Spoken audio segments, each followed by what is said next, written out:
गोदातीरी ज्ञान पर्वणी घेऊन उत्सव आला, गोदातीरी ज्ञान पर्वणी घेऊन उत्सव आला। वसंत व्याख्यानमाला ही वसंत व्याख्यानमाला, वसंत व्याख्यानमाला आली वसंत व्याख्यानमाला। मुहूर्त मेढ गोरानडे न्यायमूर्तींनी रोवली, जोड त्याला वझेराव साहेबांची मग लाभली। कुसुमांच्या या गावामध्ये, कुसुमांच्या या गावामध्ये ज्ञान यज्ञ पेटला, कुसुमांच्या या गावामध्ये ज्ञान यज्ञ पेटला। वसंत व्याख्यानमाला ही वसंत व्याख्यानमाला, वसंत व्याख्यानमाला आली वसंत व्याख्यानमाला। पुष्प गुंफिले सुंदर पहिले वाचस्पती भिडेनी, ज्ञान कुंभ तो प्राशन केला पुण्यवान लोकांनी।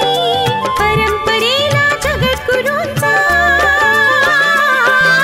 परंपरेला जगद्गुरूंचा आशीर्वाद लाभला, परंपरेला जगद्गुरूंचा आशीर्वाद लाभला। वसंत व्याख्यानमाला ही वसंत व्याख्यानमाला, वसंत व्याख्यानमाला आली वसंत व्याख्यानमाला।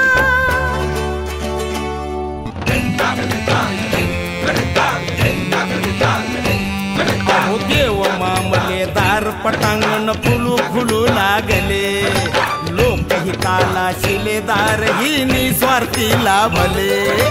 खडतर होता मार्ग तरी पण, खडतर होता मार्ग तरी पण जागर ना थांबला, खडतर होता मार्ग तरी पण जागर ना थांबला।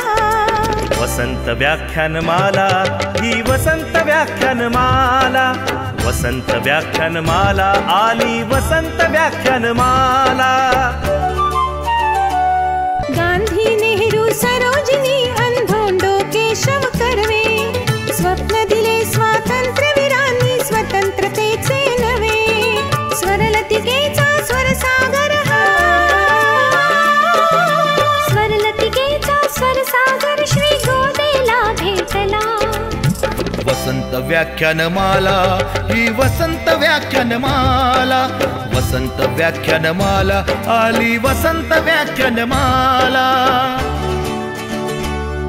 आचार्यात्रे हिंदुहृदय सम्राट धडाडून गेले, विचारवंतांच्या प्रतिभेचे दर्शन येथे घडले। प्रबोधनाच्या नव्या युगाचा, प्रबोधनाच्या नव्या युगाचा पुरस्कार हा झाला, प्रबोधनाच्या नव्या युगाचा पुरस्कार हा झाला। वसंत व्याख्यानमाला ही वसंत व्याख्यानमाला, वसंत व्याख्यानमाला आली वसंत व्याख्यानमाला।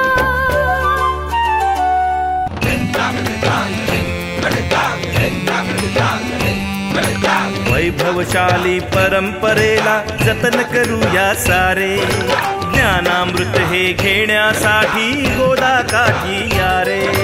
कला गुणांचा संस्कारांचा, कला गुणांचा संस्कारांचा मंगलमय सोहळा, कला गुणांचा संस्कारांचा मंगलमय सोहळा। वसंत व्याख्यानमाला ही वसंत व्याख्यानमाला, वसंत व्याख्यानमाला आली वसंत व्याख्यानमाला। वसंत व्याख्यानमाला ही वसंत व्याख्यानमाला, वसंत व्याख्यानमाला आली वसंत व्याख्यानमाला, वसंत व्याख्यानमाला ही वसंत व्याख्यानमाला, वसंत व्याख्यानमाला आली वसंत व्याख्यानमाला। आपल्यामध्ये महाराष्ट्रातील सुप्रसिद्ध व्यंगचित्रकार प्रशांत कुलकर्णी यांचं आगमन झालं आहे। आपण टाळ्यांच्या गजरात त्यांचं स्वागत करूया। त्याचबरोबर आजचं व्याख्यान सुप्रसिद्ध सामाजिक कार्यकर्ते आणि भूतपूर्व नाशिक नगरपालिकेचे आरोग्याधिकारी स्वर्गीय माधवराव काळे यांच्या स्मृतिप्रित्यर्थ गुंफण्यात येत आहे. त्यांचे दोन्ही सुपुत्र अभियंता धनंजय काळे आणि सेवानिवृत्त सहाय्यक पोलीस आयुक्त मंडलेश्वर काळे हे देखील व्यासपीठावर उपस्थित आहेत. मी सर्व पाहुण्यांचं मनपूर्वक स्वागत करतो. या व्याख्यानानंतर सुनील आव्हाड प्रस्तुत एक धागा सुखाचा हा कार्यक्रम या ठिकाणी सादर होणार आहे. उद्या या ठिकाणी जम्मू काश्मीरचा प्रसिद्ध क्रिकेटपटू आमिर हुसेन लोन याची प्रकट मुलाखत होईल आणि त्यानंतर फिटे अंधाराचे जाळे हा गाण्यांचा कार्यक्रम या ठिकाणी होईल. 10 मे रोजी ऑक्सफर्ड युनिव्हर्सिटी लंडन येथील प्राध्यापक अजित जावकर हे आपल्याशी संवाद साधतील. त्यांचा विषय आहे कृत्रिम बुद्धिमत्तेचा प्रवास म्हणजेच आर्टिफिशियल इंटेलिजन्स. 11 मे रोजी अमेरिकेहून आनंद गानू हे आपल्याशी संवाद साधण्यासाठी येणार आहेत. ते गरजे मराठी फाउंडेशनचे संस्थापक आहेत. ते आपल्याशी भारत वैश्विक महासत्ता आणि त्यामध्ये महाराष्ट्राचं योगदान या विषयावर आपल्याशी संवाद साधणार आहेत.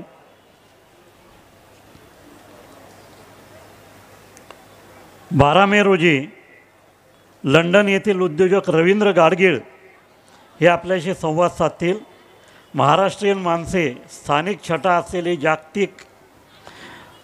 असलेला जागतिक खजिना हा त्यांचा व्याख्यानाचा विषय आहे. 13 मे रोजी स्वीडन येथील ज्येष्ठ शिक्षणतज्ज्ञ आणि सार्वजनिक आरोग्यसेवा तज्ज्ञ अशोक विखे पाटील हे आपल्याशी संवाद साधणार आहेत. त्यांचा विषय आहे भारताच्या शाश्वत विकासासाठी काही आव्हाने. 14 मे रोजी छत्रपती संभाजी महाराज यांची जयंती आहे. त्यानिमित्ताने आपण लेफ्टनंट कर्नल गणेश एलिस आणि निवृत्त स्क्वॉड्रन लीडर सुप्रिया चित्रे यांची व्याख्यानं ठेवली आहेत. युद्ध आणि योद्धा हा त्यांच्या व्याख्यानाचा विषय आहे. 15 मे रोजी नवी दिल्ली येथील ज्येष्ठ विचारवंत भालचंद्र कांगो हे आपल्याशी संवाद साधायला येणार आहेत. आचार्य अत्रे यांच्या स्वप्नातील महाराष्ट्र असा त्यांचा व्याख्यानाचा विषय आहे. मी आजचे वक्ते आदरणीय प्रशांत कुलकर्णी यांना विनंती करतो की आपण व्यासपीठावर यावं. आजचं व्याख्यान स्वर्गीय माधवराव काळे यांच्या स्मृतिप्रित्यर्थ आयोजित करण्यात आलं आहे. प्रारंभी आपण स्वर्गीय माधवराव काळे यांच्या जीवनावरील चित्रफित पाहूया आणि त्यानंतर सर्व पाहुणे स्वर्गीय माधवराव काळे यांच्या प्रतिमेला पुष्पहार अर्पण करतील. स्वर्गीय माधवराव काळे. स्वर्गीय माधवराव काळे उर्फ माधव काका यांच्या वडिलांचा भांड्याचा व्यवसाय होता. ते बैलगाडीत भांडी घेऊन गावोगाव जाऊन व्यवसाय करीत. परिस्थिती अत्यंत गरिबीची, पण माधवरावांना शिक्षणाची विलक्षण ओढ. त्यावेळचे HPT महाविद्यालयाचे प्राचार्य कैलासवासी TA कुलकर्णी यांची परवानगी काढून CBS ते HPT कॉलेज अशी स्टेशन वॅगन बस सेवा सुरू करून आपल्या हिमतीवर त्यांनी BA पर्यंत शिक्षण पूर्ण केलं. त्यांच्या समृद्ध कर्तृत्वामुळे HPT महाविद्यालयाच्या जनरल सेक्रेटरीपदी त्यांची बिनविरोध निवड झाली. RTOची परीक्षा उत्तीर्ण होऊन ते नोकरीस लागले. पण त्यांचा स्वभाव, उपजत गुण यांना ती नोकरी मानवली नाही. नाशिकचे तत्कालीन नगराध्यक्ष कैलासवासी पांडे यांनी त्यांची वसुली अधिकारी पदावर नेमणूक केली. कपालेश्वराचे अनन्य भक्त असलेल्या माधवरावांचा मित्रपरिवार मोठा होता. जनसेवेत सतत अग्रेसर असल्यामुळे राजकीय मंडळी त्यांना गाडगेबाबा म्हणून संबोधत. म्युनिसिपल कर्मचाऱ्यांची पतसंस्था काढण्यात माधवराव अग्रभागी होते. कर्तव्यनिष्ठतेमुळे ते नगरपालिकेत मुख्याधिकारी बनले. मुख्याधिकारी झाल्यानंतरही ते सायकलवरून कार्यालयात येत. त्यांनी सिंहस्थ पर्वणीच्या काळात नियोजन अधिकारी म्हणून यशस्वीपणे काम केलं. सन 1965 मध्ये त्यांनी शासनाकडे अखंड पाठपुरावा करून नाशिकचं जलशुद्धीकरण केंद्र कार्यान्वित केलं. नाशिक नगर रचना 2ची सुरुवात 1967 मध्ये झाली. भविष्यातील 30 वर्षांचा संभाव्य विस्तार व विकास लक्षात घेऊन मुख्याधिकारी माधवरावांनी शासकीय अधिकाऱ्यांसमवेत महत्त्वाची भूमिका बजावली.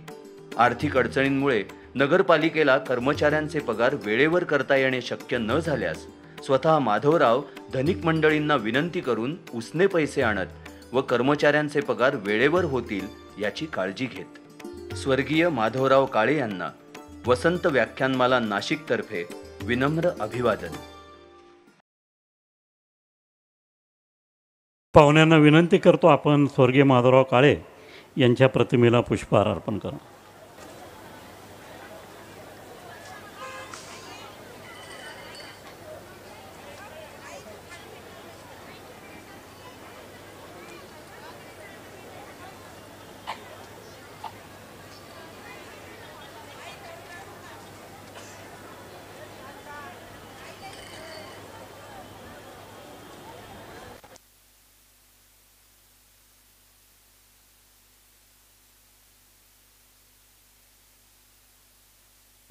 आजचे वक्ते सन्माननीय प्रशांत कुलकर्णी यांचा परिचय आता आपण चित्रफितीद्वारे जाणून घेऊया.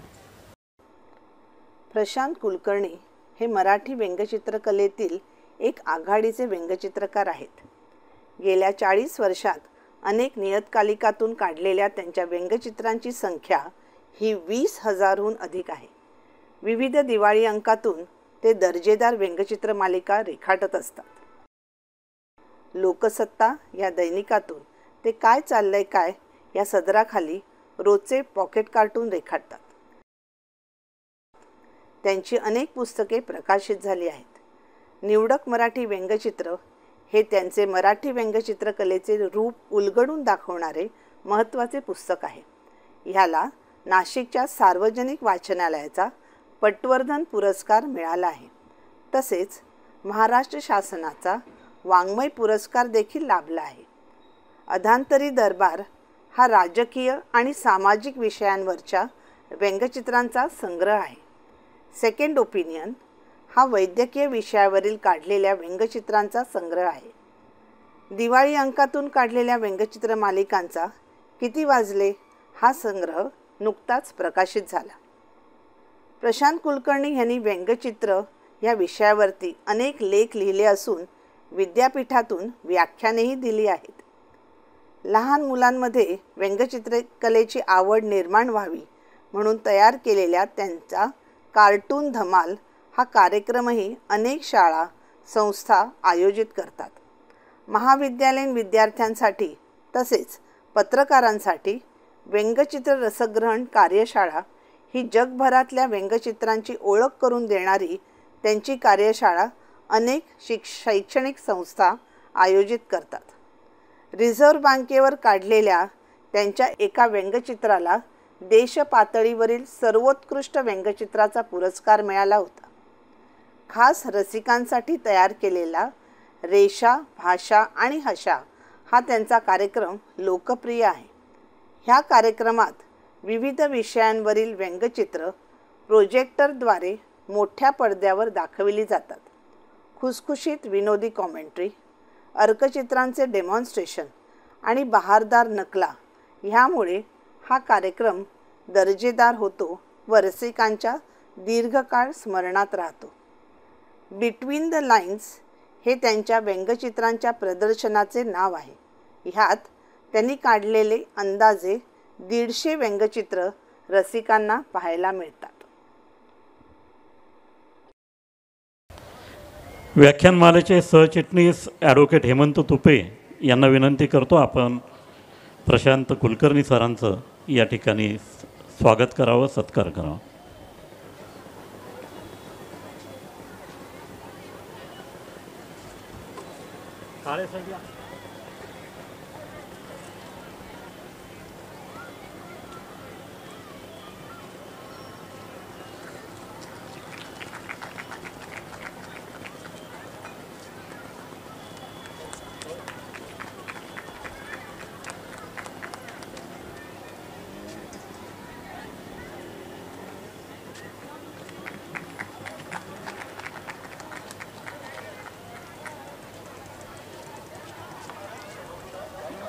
दत्तात्रय कोठावदे यांना विनंती करतो आपण मंडलेश्वर काळे यांचा स्मृतिचिन्ह देऊन सत्कार करावा आणि धनंजय काळे यांचा सत्कार सुभाष शेळके करतो.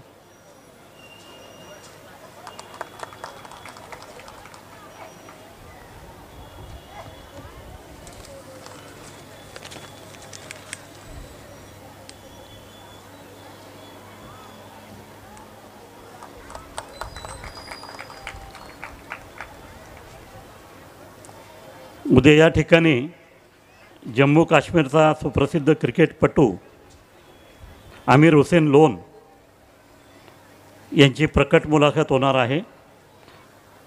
आमिर नाशिकला आला देखील आहे जम्मू काश्मीरहून. त्याची एक छोटीशी चित्रफित या ठिकाणी पाहूया आणि I would be opening the batting, but along with me there is going to be a special guy.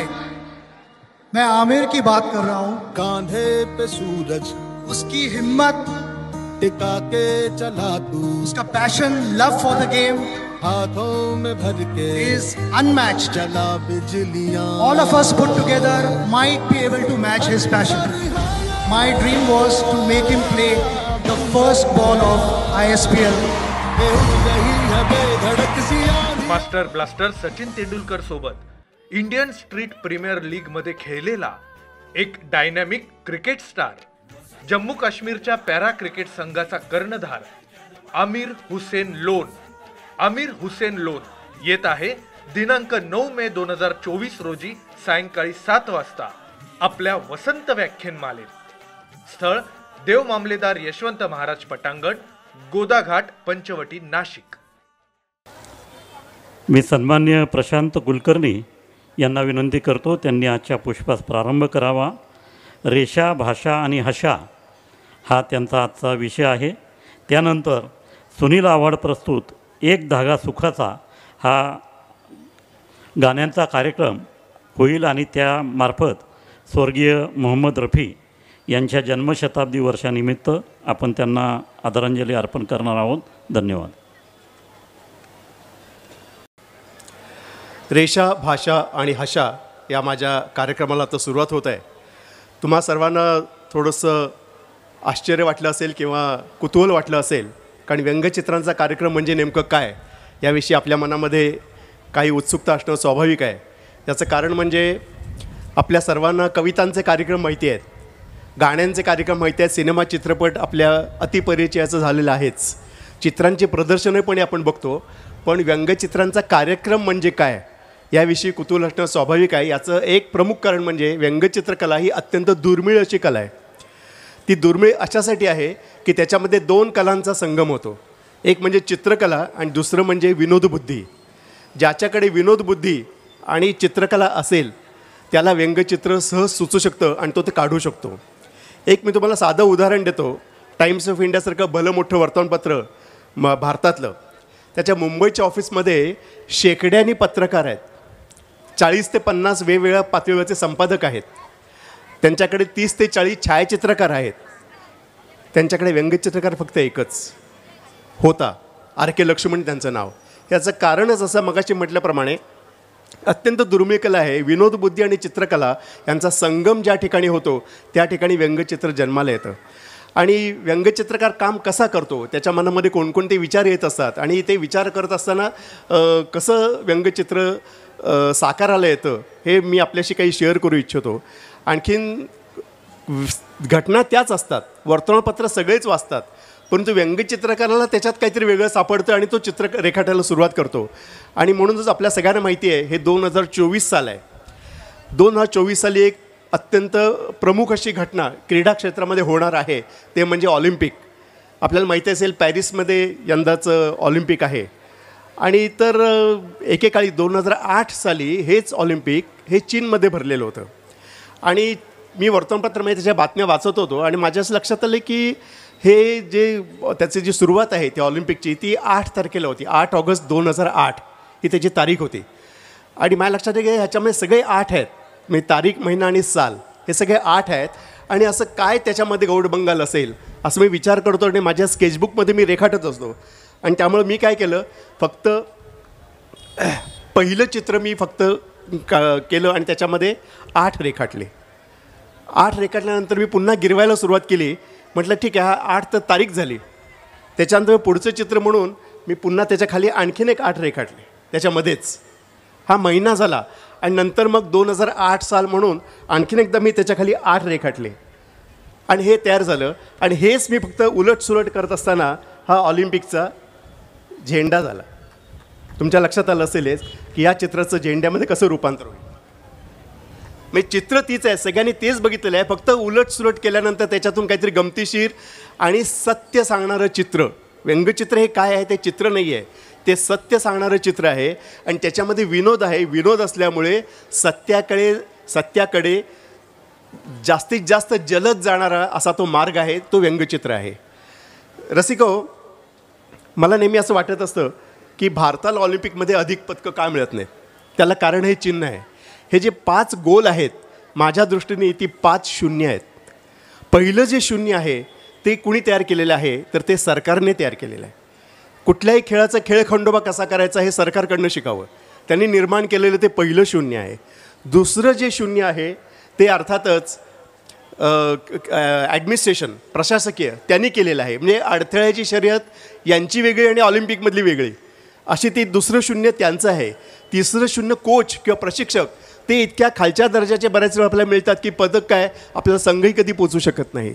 चौथं जे शून्य आहे ते प्रत्यक्ष त्या खेळाडूंनीच तयार केलेलं आहे. त्याच्यामध्येच काही वेळा त्याची जिद्द कमी पडते आणि त्यानं तयार केलेलं ते चौथं शून्य आहे. आणि 5वं शून्य रसिक हो, तुम्ही आणि आम्ही तयार केलेलं आहे. आपला प्रेक्षक म्हणून कधीही ऑलिम्पिकच्या खेळांना पाठिंबा नसतो. क्रिकेट आपण जरूर बघतो, पण धावण्याची शर्यत सुरू आहे, पोहण्याचं सुरू आहे, वेट लिफ्टिंग सुरू आहे. आपण कधीही टी व्हीवरती कधीही आपण हे सामने बघत नाही. म्हणजे प्रेक्षकांचा पाठिंबा नसल्यामुळेच भारताची स्थिती ही अशी आहे.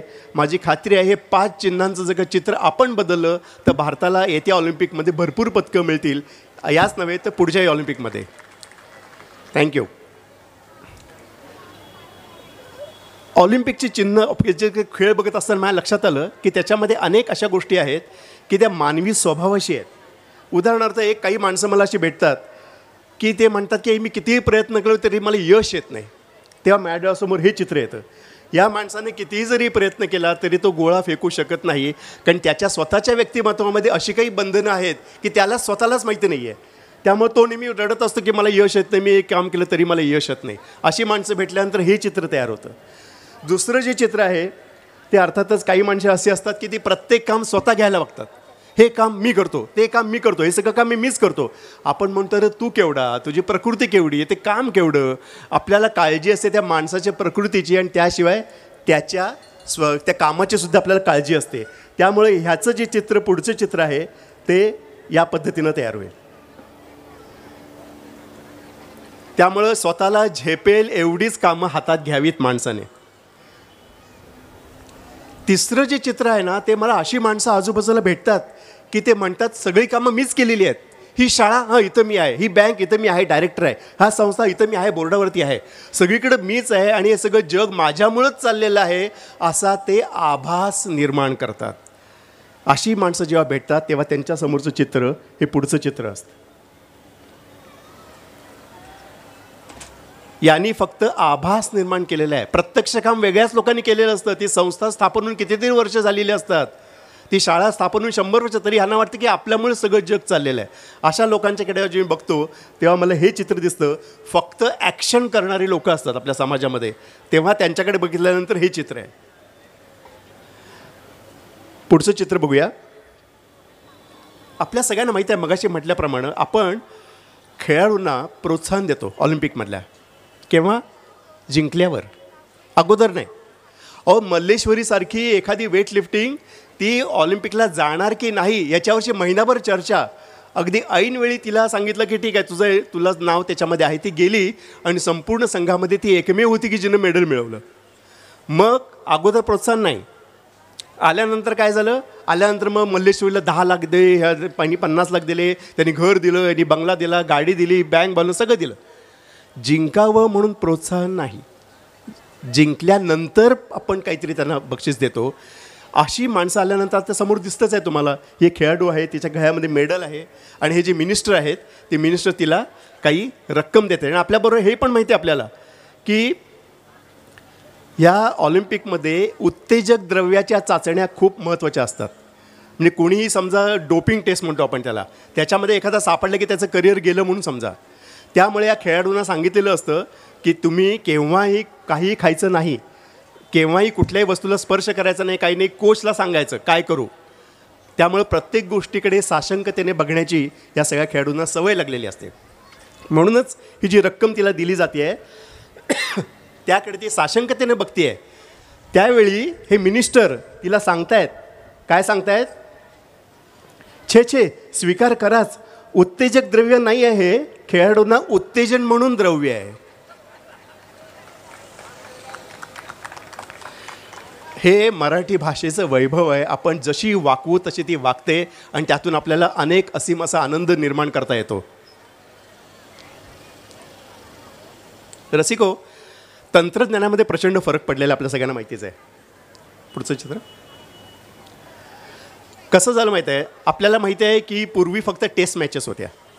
त्याच्यानंतर कपिल देवनी वर्ल्ड कप जिंकल्यानंतर आपल्या लक्षात आलं की हे वन डेसुद्धा चांगला इंटरेस्टिंग आहेत बरं का. आणि त्याच्यानंतर अलीकडे लक्षात आलं की 2020 फार भारी आहे म्हणजे हा सगळा प्रत्येक पिढीमध्ये घडणारा हा प्रसंग आहे. ठीक आहे, अजूनही काही सिनियर मंडळींना वाटतं की टेस्ट मॅचमध्ये जी मजा आहे ती वन डेमध्ये नाही आहे. काही लोकांना म्हणणे वन डेमध्ये कस लागतो आणि काही लोक म्हणते त्याच्यात काय अर्थ नाही, 2-3 तास बघा तुम्ही, IPL बघा, मोकळे व्हा, छान आहे. जनरेशनप्रमाणे मतं बदलतात. आपल्या जनरेशनमध्ये याच्यामध्ये आणखीन एक फरक पडलेला आहे, तो आहे टेक्नॉलॉजीचा. खूप पूर्वी 40 वर्षांपूर्वी आपल्याकडे TV होता, तेव्हा लॅपटॉपचा जन्म झालेला नव्हता. त्याच्यानंतर 20-25 वर्षापूर्वी लॅपटॉप जन्माला आला आणि त्याच्यानंतर 10-15 वर्षापूर्वी मोबाईल जन्माला आला. म्हणजे तंत्रज्ञानामध्ये तो पडद्याचा आकार हळूहळू कमी होत चाललेला आहे. तसा क्रिकेटमध्ये सुद्धा 5 डे, 1 डे आणि 2020 असा फरक झाला. या दोन्ही गोष्टींची सांगड व्यंगचित्रकार घालू शकतो. म्हणून हा जो नातू दिसतोय, 3 जनरेशन्स आहेत बघा. तिथं तो नातू आहे, त्याचे वडील आहेत आणि पाठीमागे आजोबा आहेत. आजोबा TV बघत आहेत आणि तो मुलगा काय विचारतोय बाबांना, तो मुलगा म्हणतोय बाबा वन डे मॅचेस तुम्ही कॉम्प्युटरवर बघा, कसोटी सामने आजोबा TV वर बघतील, म्हणजे 2020 मॅचेस मला मोबाईलवर बघता येतील. तंत्रज्ञान आहे, जनरेशन्स आहेत आणि क्रिकेटसुद्धा आहे. पुढचं चित्र हे तुम्हाला एक फ्रेम दिसते आहे. याच्यामध्ये एक आजोबा आहेत, त्यासमोर त्यांचा नातू आहे आणि ते आजोबा एकेकाळी क्रिकेट वगैरे खेळलेले आहेत, रणजी वगैरे खेळलेले आहेत आणि ते आपल्या नातवाला सांगत आहेत त्यावेळेच्या गोष्टी. अरे तुला माहिती नाही, मी असा खेळत होतो, आमची ती मॅच फार भारी झालेली होती, अगदी शेवटच्या 1 ओव्हर राहिलेली होती, आम्हाला जिंकायला एवढ्या रन्स पाहिजे होता आणि नाहीतर आम्ही हरलो असतो आणि मग शेवटी मी एक सिक्सर मारली वगैरे वगैरे वगैरे आणि मला 80,000 रुपयांची बक्षिसे मिळाली. असं ते आजोबा मोठ्या कौतुकानं सांगतात आपल्या नातवाला. आजोबा जरी जुन्या जमान्यातले असले तरी त्यांचा नातू हा आजच्या जमान्यात आहे, कारण त्याच्यासमोर वर्तमानपत्र आहे आणि त्या वर्तमानपत्रामध्ये बेटिंग लिहिलेलं आहे. आणि त्यामुळेच तो आपल्या आजोबांना विचारतोय की आजोबा त्यावेळी शतक मारल्यामुळे तुम्हाला 18,000 रुपयांची बक्षिसे मिळाली, पण सहजाच मी शून्यावर बाद झाला असता तर तुम्हाला किती कोटी रुपये मिळाले असते. हा अर्थात जनरेशन टू जनरेशन आपला समाज कसा बदलत चाललेला आहे त्याचा हा फरक आहे. आपल्या सगळ्यांचा आवडता गेम कुठला असं का विचारलं तर सगळे निसंशयपणे म्हणतील की आमचा आवडता गेम हा क्रिकेट आहे. बरोबर आहे. त्यामुळे हे जे चित्र आहे पुढचं, cricket is a most popular game in India. Cricket हा भारतीयांचा आवडता खेळ आहे. मला वाटतं हे चित्र आणि हे वाक्य याच्याशी तुम्ही सगळे सहमत असाल. बरोबर आहे का नाही. Cricket is a most popular game in India. बरोबर आहे. ज्यांना बरोबर वाटतं ते हात वर करा. Yes, thank you. तुमच्या सगळ्यांशी मी अजिबात सहमत नाही. क्रिकेट हा भारतीयांचा आवडता खेळ नाही आहे असं माझं मत आहे. मग काय आहे या चित्रामध्ये जे लपलेलं आहे ते पुढे तुम्हाला कळेल की क्रिकेट हा भारतीयांचा आवडता खेळ नसून क्रिकेट पाहणं हा भारतीयांचा आवडता खेळ आहे. आणि म्हणूनच घरातले सगळे तात्या, मामा, पप्पू, टिंकू सगळे एकत्र येऊन टी व्हीच्या वरती मॅचेस बघतात. कारण भारतामध्ये एकत्र कुटुंब पद्धती आहे, ती या क्रिकेटच्या निमित्ताने व्यक्त होते. म्हणून सगळे एकत्र येतात आणि क्रिकेट बघतात. त्यामुळे क्रिकेट खेळणं नव्हे तर क्रिकेट पाहणं हा भारतीयांचा आवडता खेळ आहे. त्या कुत्र्याला सुद्धा आवडतं बरं का, तो येऊन बसलेला आहे जवळ. रसिको, सुरुवातीलाच मी उल्लेख केला तो तारखेचा, चीनमधली जी तारीख होती ती. आणखीन एका तारखेचा उल्लेख करतो आणि त्याच्यामध्ये तुम्हाला दिसतंय मला आपल्या सगळ्यांनी केव्हा ना केव्हा तरी, बहुतेकांनी, अगदी लहान मुलं सोडून द्या, केव्हा ना केव्हा तरी तारीख लिहिताना 1900 लिहिलं असेल ना, 1983, 85, 99 वगैरे केव्हा ना केव्हा तरी लिहिलं असेल आजची तारीख म्हणून. तरुण मुलांनी 2000 पासून सुरुवात केली असेल ती गोष्ट सोडून द्या. तर त्या वर्षी काय झालं, एकदम 1900 लिहिताना अचानक एक दिवस म्हणजे आजपासून 2000 लिहायचं बरं का. 2000 म्हणजे काय नाही, शतक बदललं. शतक बदललं म्हणजे काय झालं, शतक बदललं म्हणजे 100 वर्ष संपली, आता दुसरी 100 वर्षाला सुरुवात झालेली आहे. म्हणून ते आता 1999 झालं की आता 2000 लिहायला सुरुवात करायची, शतक. मी म्हटलं शतक बदललं म्हणजे नेमकं काय झालं. त्या दिवसापासून काय लोकांनी वेगळं वागायला सुरुवात केली, वेगळे कपडे घातले, वेगळं जेवायला सुरुवात केली, की वेगळं शिक्षणामध्ये वेगळ्या पद्धती आल्या, का विचारसरणीमध्ये एकदम बदलले त्या दिवसापासून. असं काही नाही, जे काल होतं तेच आज, जे आज आहे तेच उद्या. पण एक लक्षात घ्या, हा 100 वर्षांचा कालखंड तुमच्यासमोर आहे. हा विनोदी आहे का? अजिबात नाही. सगळ्यांनी अत्यंत गंभीरपणे जगलेला हा कालखंड आहे. परंतु याच्यातल्याच काही फ्रेम्स, आपण अशी कल्पना करू की 100 फ्रेम्स आहेत तुमच्याकडे प्रत्येक वर्षाच्या, त्याच्यातल्या पहिली आणि शेवटची तशीच ठेवू आणि 98 काढून टाकू. ठीक आहे, म्हणजे पहिली आणि 100वी फ्रेम तेवढी राहिली. मग तुमच्या लक्षात येईल ह्याच्यामध्ये प्रचंड गंमत आहे, फारच विनोदी आपण सगळे आहोत. आता उदाहरणार्थ पहिली एक गोष्ट लक्षात घ्या, एक चित्र बघा. पहिलं 100 वर्षांचा कालखंड म्हणजे आपला दिव्यापासून बघा, त्यावेळेला कसे दिवे होते आणि आता कसे दिवे आहेत, म्हणून ते 100 वर्षाचं तसं दाखवलेलं आहे. तर हे जुनी एक आजीबाई आहेत. कसं आहे, 100 वर्षापूर्वीचं वातावरण कसं होतं. 100 वर्षापूर्वीचं वातावरण म्हणजे एकत्र कुटुंब पद्धती होती, वाडे होते, समोर अंगण होतं, भरपूर झाडं होती, घरचं दूध, घरचं सगळं अन्नधान्य, पाठीमागे गोठा होता, असं सगळं होतं ना. शांत वातावरण होतं 100 वर्षापूर्वी. सकाळी उठून कोणी बस पकडायला, रिक्षा पकडायला आणि ट्रेन पकडायला जायचं नाही, शांत वातावरण. अशा शांत वातावरणामध्ये संध्याकाळच्या वेळेला मुलं समोरच्या अंगणामध्ये खेळायची. घरातच 10-15 मुलं असायची, तिथून इकडून तिकडून मग खेळायची. वेगवेगळे खेळ, सगळे देशी खेळ ते खेळायचे. खेळल्यानंतर संध्याकाळ झाली की घरातली जी आजी असे ना ती बाहेर यायची. अरे आता बास, 3 सांजा झाल्या, या घरी जरा काहीतरी जरा देवाचं वगैरे म्हणा, पर्वाचा म्हणा, शुभंकृती म्हणा. असं करून ते सगळ्या मुलं येते, सगळी नातवंडाची दडदड धावत यायची. म्हणजे सगळ्यांना बसून ते पाडे म्हणा, रुचा म्हणा सगळं म्हणायची, शुभंकृती म्हणा सुरू करायचं. अशा वेळेला तिचं एक 3-4 वर्षाचं तिचं नातवंड, तो शुभंकृती म्हणता म्हणता आजीच्या मांडीवर गाढ झोपी गेलेला आहे. आणि म्हणजे लक्षात आलं असेल आजीच्या चेहऱ्यावरचं ते प्रेम, त्यावेळची आजी, त्यावेळचा नातू, त्या आजीच्या हातातली ती माळ, ती खाली बसण्याची पद्धत, हे सगळं त्याच्यामध्ये आहे. आणि आजी काय शिकवते आहे, दिव्या दिव्या दीपत्कार, हे ते वाक्य आहे. 100 वर्षापूर्वीचं वाक्य होतं दिव्या दिव्या दीपत्कार. आत्ताची आजी आत्ताच्या आपल्या नातवाला काय शिकवत असेल. 100 वर्षापूर्वीचं वाक्य होते दिव्या दिव्या दीपत्कार, आत्ताचं वाक्य आहे how I wonder what you R.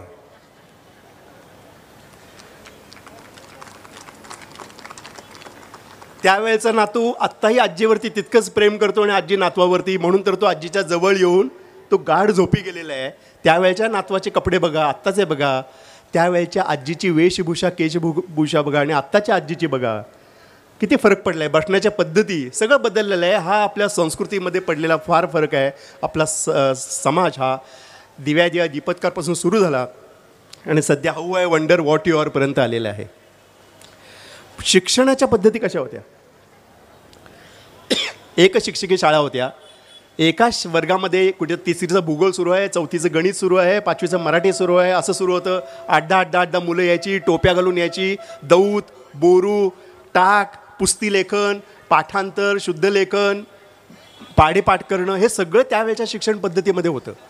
आणि सगळ्यात महत्त्वाचं म्हणजे एखादा मुलगा चुकला तर त्याला छडी मारायची मुभा सर्व शिक्षकांना पालकांनी दिलेली होती.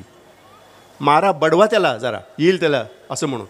त्यामुळे त्यावेळेच्या शिक्षण पद्धतीप्रमाणे हे जे गुरुजी आहेत ते शिकवत आहेत सगळ्या मुलांना. आणि काय म्हणतायत, आणि पाठांतर पाहिजे बरं का. पाठांतर असेल तर स्मरणशक्ती तल्लख राहते, हे महत्त्वाचं होतं. त्यामुळे ते काय म्हणतायत की पाढे, स्तोत्र, ऋचा, कवितांचं पाठांतर पक्कं हवं, त्यामुळं स्मरणशक्ती वाढते, हे सांगतायत त्यावेळेचे गुरुजी. 100 वर्षापूर्वीचे गुरुजी आहेत. आत्ताच्या टीचर्स, आत्ताच्या स्टुडंट्सना मेमरीविषयी काय सांगतायत, आत्ताच्या त्या सांगतायत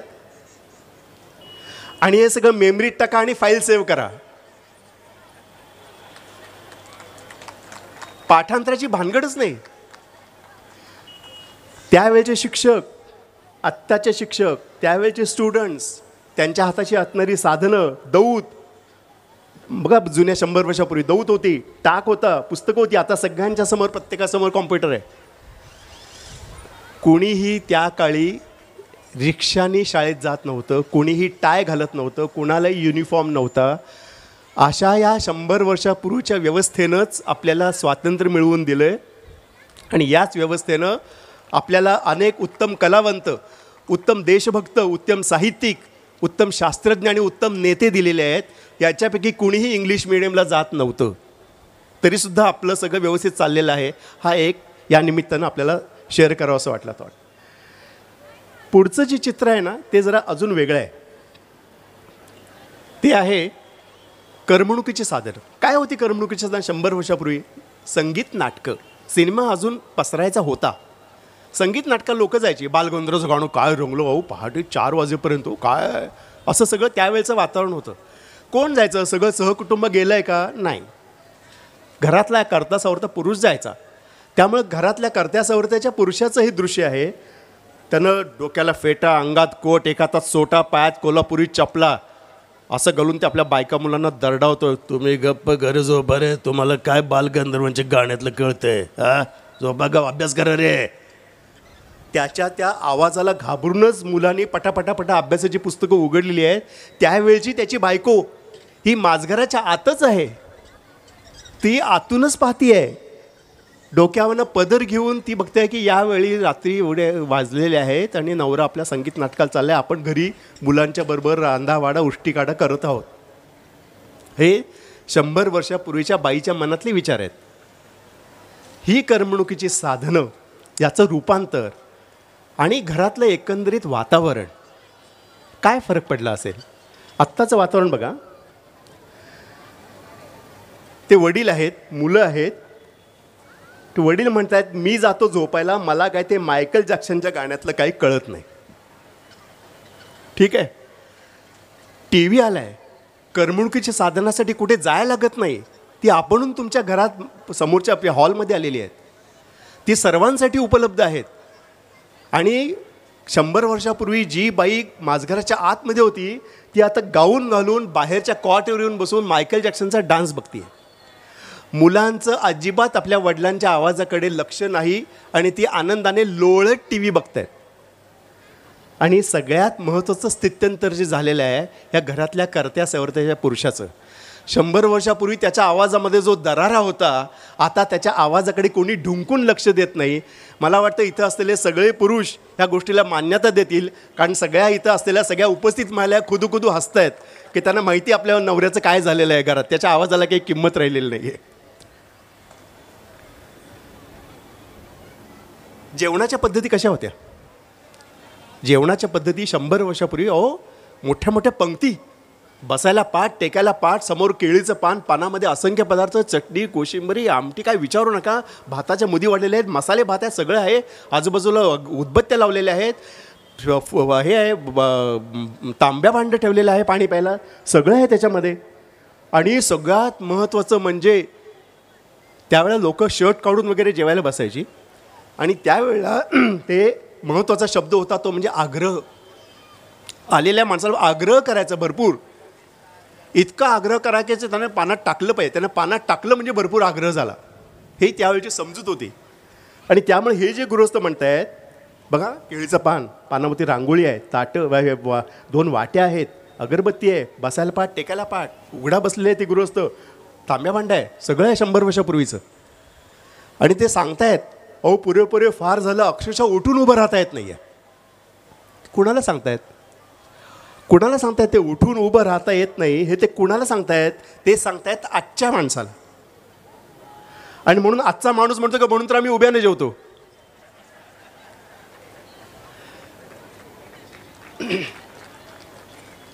शंभर वर्षापूर्वीच्या त्या माणसाला सांगितलं असतं ना की तुला माहिती आहे का 100 वर्षांत काय परिस्थिती येणार आहे, कोणी बसून वगैरे जेवणार नाहीत, सगळे उभं राहून जेवतील, कोणीही अंगातलं शर्ट काढून जेवणार नाही, सगळे कोट घालून जेवतील, बूट घालून जेवतील आणि स्वतःचे पदार्थ स्वतः घेतील वाढून. इतकंच नव्हे तर एवढी मोठी क्रांती झालेली असेल की जेवणापूर्वी आणि जेवल्यानंतर कुणीही हात धुणार नाही, सगळेजण कागदाला हात पुसतील. आणि ती फार मोठी क्रांती असेल, कारण हात धुता पण येतात ते माहितीच नसेल अनेक लोकांना. अशी मोठी क्रांती 100 वर्षापूर्वीच्या त्या माणसाला सांगितलं असतं, त्याला काय वाटलं असतं?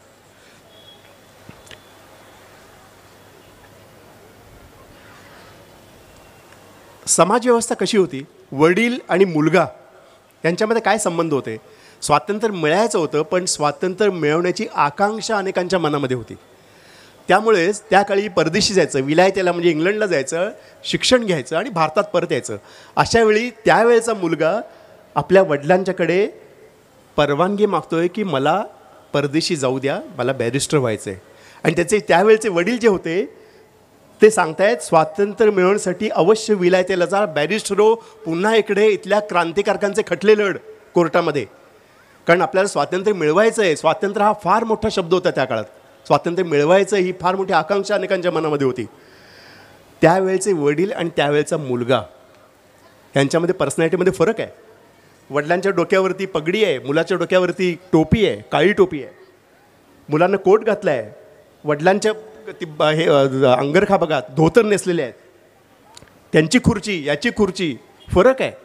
कारण त्यावेळच्या जनरेशनमधला तो फरक दाखवायचा आहे. आता स्वातंत्र्य या विषयी आत्ताच्या आपल्या कल्पना काय आहेत आणि आत्ताचे वडील आत्ताच्या आपल्या मुलाला काय सल्ला देत आहेत? पूर्वीचे म्हणायचे स्वातंत्र्य मिळायचं अवश्य विलायतेला बॅरिस्टर हो, आत्ताचे वडील म्हणत आहेत आणि जमल्यास तिकडेच स्थायिक हो. खरं स्वातंत्र्य तिकडेच आहे. एअरपोर्टवरचा संवाद आहे बघा, बॅग बिग तो चालला USA आणि ते म्हणताय स्वातंत्र्य इथे स्वातंत्र्य नाही आहे, स्वातंत्र्य तिकडे आहे. मग 75 वर्षापूर्वी आपण जे मिळवलं ते काय आहे नेमकं, हा प्रश्न आपल्या प्रत्येकानं आपल्या मनामध्ये विचार करावा.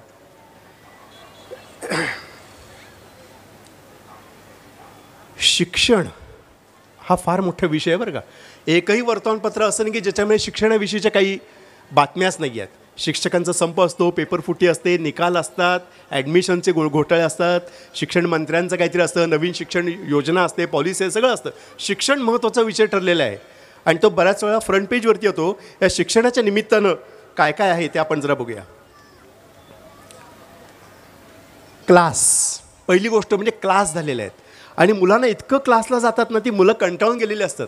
आता हा मुलगा म्हणतोय, आता मे महिन्याची सुट्टी झाली ना, आता सुट्टी सुरू झाली मुलांची, तो म्हणतोय की वर्षभर गणित, शास्त्र, इंग्रजीच्या क्लासेस जाऊन कंटाळलोय, आता आजपासून मात्र सुट्टी कशी मजेत घालवावी या क्लासला चाललोय. क्लास काय त्यांच्या नशिबातून जात नाही. याचं कारण म्हणजे आपल्या समाजामध्ये मुळातच क्लासचं आहे. हा upper class, lower class, middle class असे वेगवेगळे क्लास आहेत आर्थिकदृष्ट्या, सामाजिकदृष्ट्या. त्यामुळे हे क्लासचं प्रकरण जास्त बोकाळलेलं आहे असा एक माझा अंदाज आहे.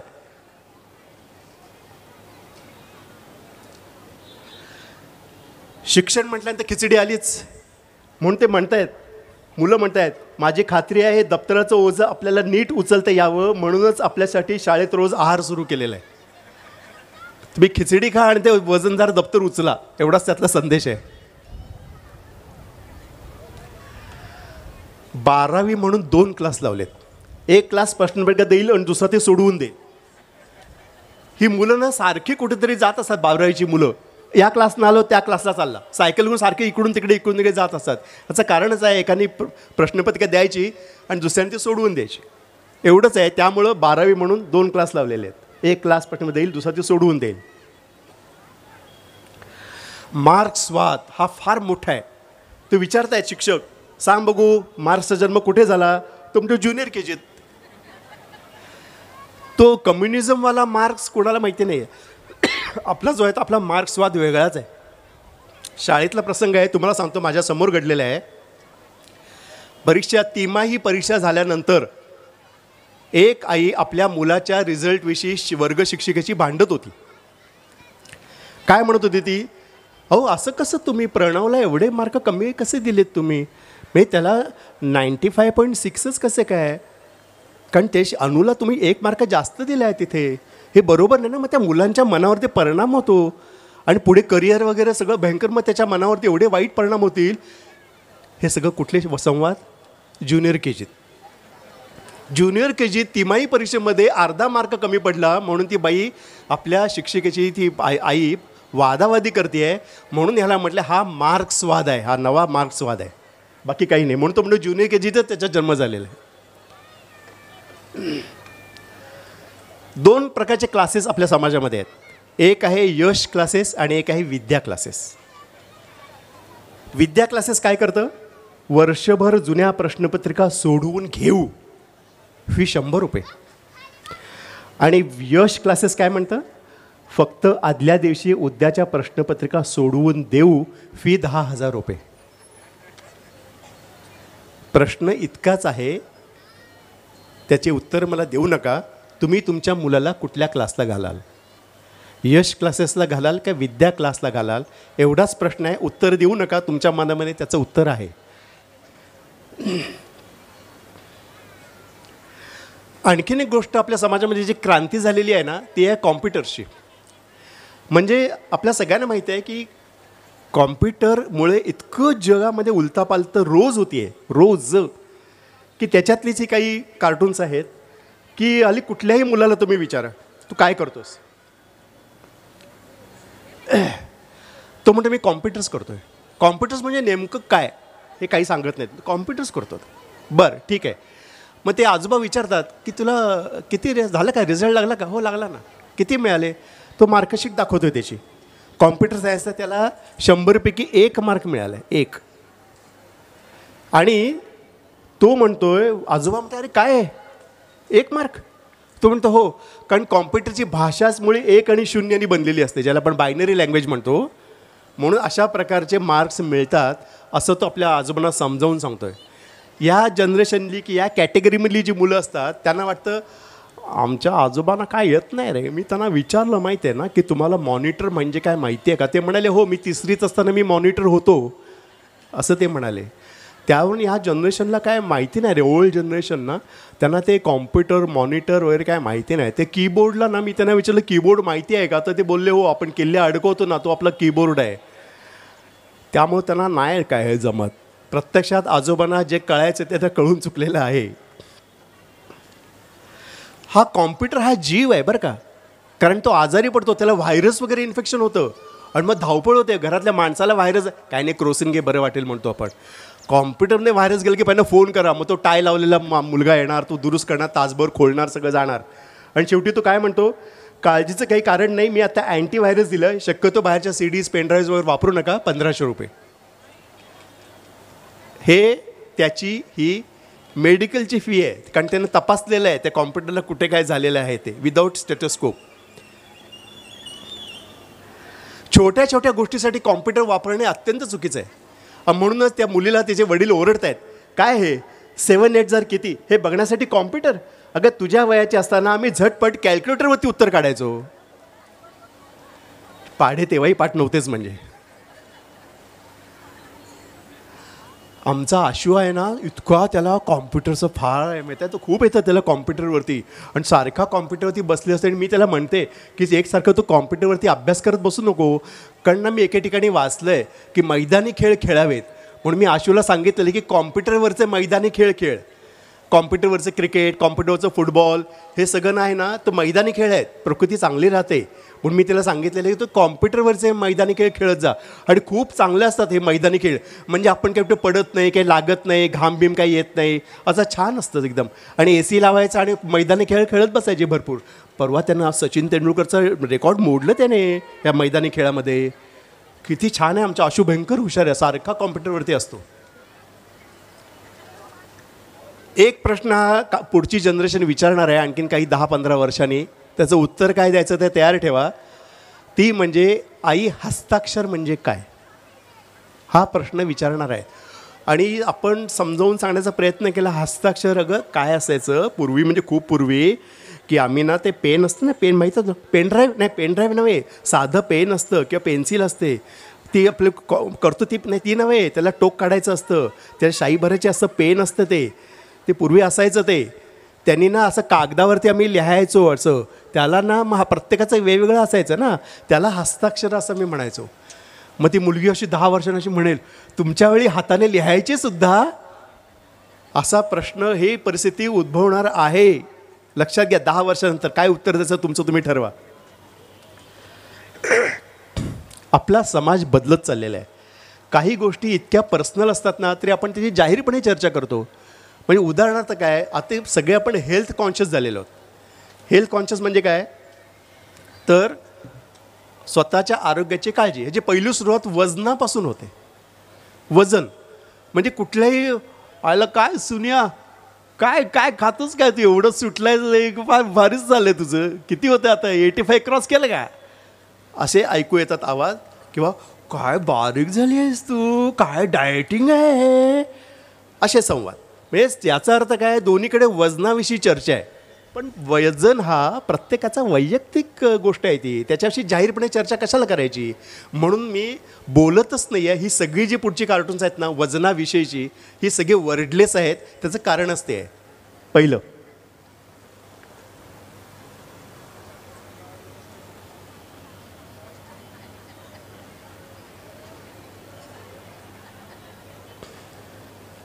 घ्या. हां, त्या लहान मुलीला काय हो, इकडून काय तिकडून तिला ते 91 आहे, तिला ते 16च दिसणार ना, ते 16 म्हणते आहे. 16 म्हटल्याबरोबर आईच्या डोक्यात प्रकाश पडला, 91 झालं. गेल्या शुक्रवारी ते 85 होतं. नेक्स्ट, वजनाची काळजी सगळ्यांना असते बरं का, यांना पण आहे. असं नाही की ज्यांचं वजन वाढले त्यांनाच फक्त काळजी, असं काय नाही. यांना आजोबांना पण आहे वजनाची काळजी. पण त्या आधी बारकाईनं बघतायत स्वतःचं वजन. काही ना ही पण सोय नसते. अहो, घरात काय बघायचं, कसं बघायचं वजन, ते कसं बघतात वजन. ST स्टँडवरती जाऊन काही असतात तिथे मशीन्स, पण तिथेही यांची अडचण झाली आहे ना. ते 5 रुपये टाकून वजन बघायला मिळत नाही यांना. त्याचं कारणच ते आहे, ते चढूच शकत नाही त्या मशीनवरती. म्हणून तर ते चिंताग्रस्त झालेले आहेत. काय करणार या वजनाचं. बाथरूममध्ये जाऊन स्वतःचं वजन बघायचं कसं. आरसा घ्या, काहीतरी करा आणि काहीतरी करून बघा. शेवटी दिसतच नाही ना तुम्हाला स्वतःचं वजन. काहीतरी अशा कृत्या लढवाव्या लागतात. ही आहे फॅन्टसी. फक्त कल्पनेतच अशा प्रकारची दृश्य उभी राहू शकतात. Check your weight. आपलं वजन तपासून बघा. काय असतं, आपण जेव्हा कुठल्या तरी सरकारी किंवा कुठल्या त्या कंपनीमध्ये आपण अधिकारी म्हणून काम करत असतो, तेव्हा आपल्या संपूर्ण व्यक्तिमत्वामध्ये एक प्रकारची जी नोकरी, त्याची जी पोस्ट असते ना, ती पोस्ट भिनलेली असते. ज्या क्षणी तुम्ही नोकरीतून बाहेर पडता, तुम्हाला तुमचे सगळे इगो सगळे काढून ठेवून खुंटीवर ठेवावे लागतात. तेव्हा तुमचं खरं वजन इकडे कळतं.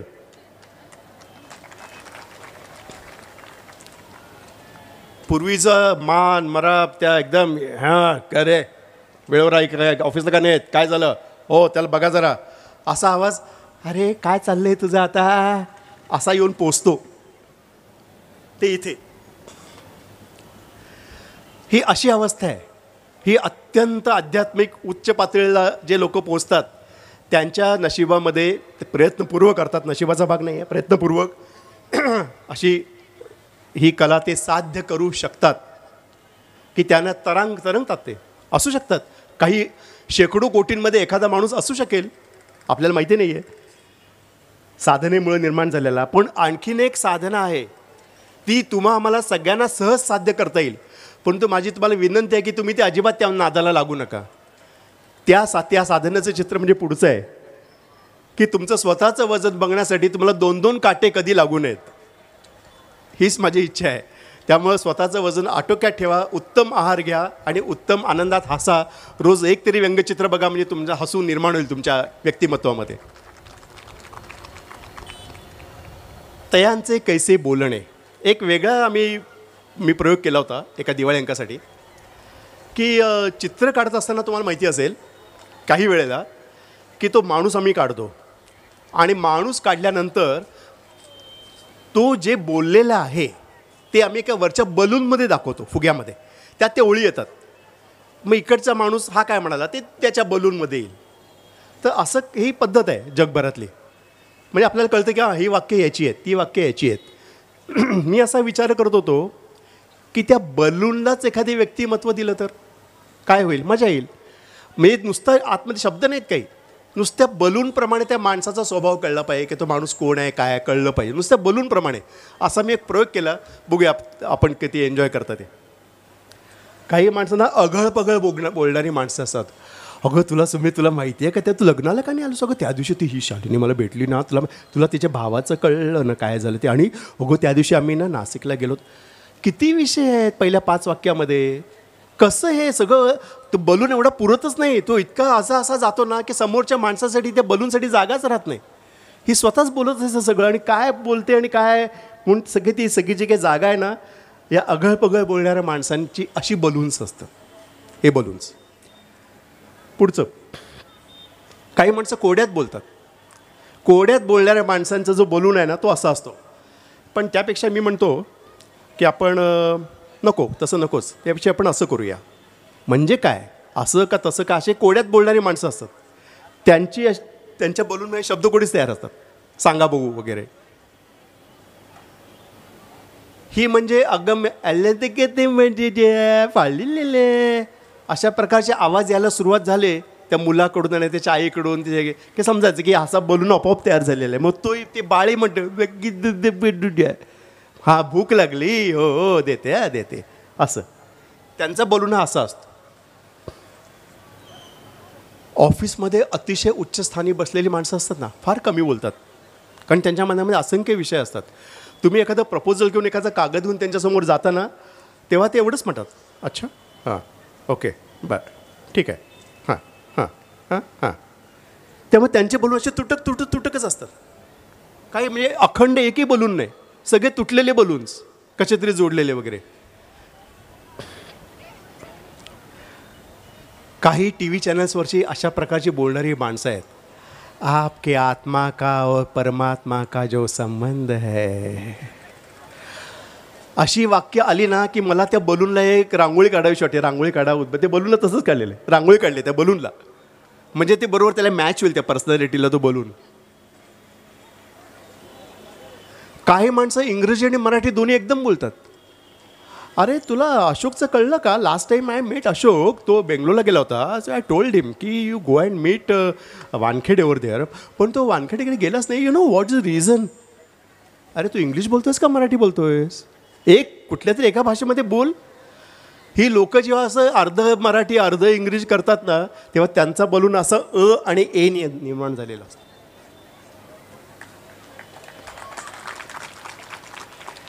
काही माणसं बोलणं अर्धवट सोडून देतात.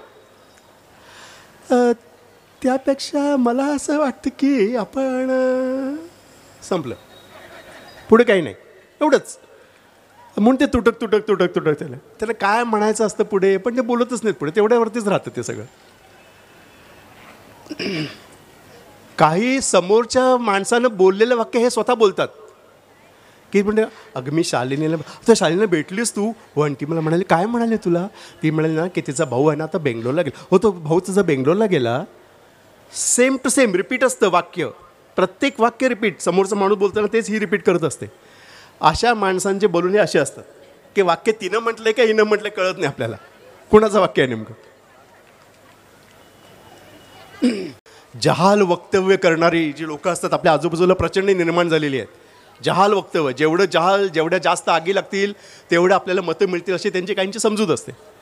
त्यामुळं अशी जेव्हा म्हणतात, काय म्हणतात ती लोक, आग लावीन, मोडून टाकीन, तोडून टाकीन, उद्ध्वस्त करीन, हे करीन ते करीन, अशी जेव्हा जहाल, म्हणजे ते बोलले ना की त्यामुळे आग लागल्यासारखं वाटतं मला इथे. लगेच फार ज्वलंत विचार होते म्हणे त्यांचे, असे ज्वलंत विचार, बोलल्यानंतर लगेच आग लागली इथे, इतके ज्वलंत विचार.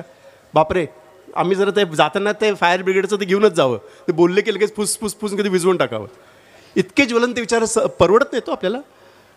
तर ही जहाल वक्तव्य करणारा नेता असतो ना, त्याचा बलून हा असा असतो, एकदा का हा माणूस सत्तेमध्ये आला चुकून की त्याचं सगळं व्यक्तिमत्व बदलतं, ते असं जातं. मग तो वारेमाप आश्वासन देणारा नेता होतो आणि हे सगळे आश्वासनं भरपूर देत होतो, हे देऊ ते देऊ ते देऊ. शेवटी त्याचं फुग्यामध्ये रूपांतर होतं आणि त्या फुग्याचं शेवटी काय होतं तुम्हाला दिसेल.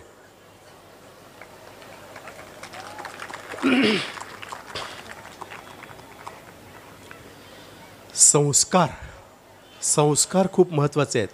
तुम्हा सगळ्यांना माहिती आहे, आपण सगळे मध्यमवर्गीय लोक, आपल्या पुढच्या जनरेशनवरती चांगले संस्कार व्हावेत म्हणून आपण रात्रंदिवस खटाटोप करत असतो. प्रचंड लवकर उठ रे, लवकर झोप रे, काय जेवतोयस, त्याच्याशी खेळत जाऊ नका तू, मी तुला सांगते. आणि काय उशिरा का आलास, काय झालं, तुला माहिती आहे ना हात धुवायचे असतात, मग आणि खेळायला तू का केलंस हे शूज, असं भयंकर त्याला इन्स्ट्रक्शन्स. का, त्याच्यावरती चांगले संस्कार झाले पाहिजेत.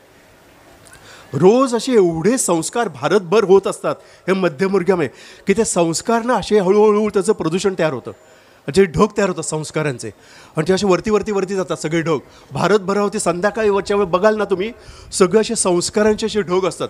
देवापुढे जा, प्रार्थना म्हण, हे कर ते कर, अभ्यास कर, नीट झोप, हे कर, प्रचंड संस्कार. आणि मग शेवटी हे सगळे मंडळी झोपी गेली, सगळी मानवजात भारतामधली, की ते संस्कार हळूहळू खाली येतात सगळे. आणि मग जागे कोण असतात, सगळे प्राणी जागे असतात. प्राणी, ते प्राण्यांच्या डोक्यावरती त्याचा परिणाम होतो त्या संस्कारांचा. आणि त्यांना वाटतं मनुष्य एवढा हुशार, तो आपल्या सगळ्या मुलांवरती संस्कार करतो, आपण पण करायला पाहिजेत, असं त्या सगळ्या प्राण्यांना वाटायला लागतं. हे यामुळेच संस्काराचे ढोक, त्याचा पाऊस पडतो, त्यांच्या सगळ्या प्राण्यांच्यामध्ये ना असे ते संस्काराचे दवबिंदू पडलेले असतात, ते त्यांच्यामध्ये जातात आणि ते सुद्धा आपल्या मुलांवरती संस्कार करायला सुरुवात करतात. संस्कार वर्ग त्यांचे सुरू होतात, प्राण्यांचे सुद्धा. त्याचे जे काही नमुने आहेत, आता पहिलं जे आहे ना ते सगळे वर्ण आलेले आहेत ना, त्यामुळे त्याची कुत्र्याची आई त्याला सांगते आहेत, आणि आई पाहुण्याने बिस्किटं दिली ना की लगेच तू शेपटी हलवायची नाहीस, किती वाईट दिसतं ते.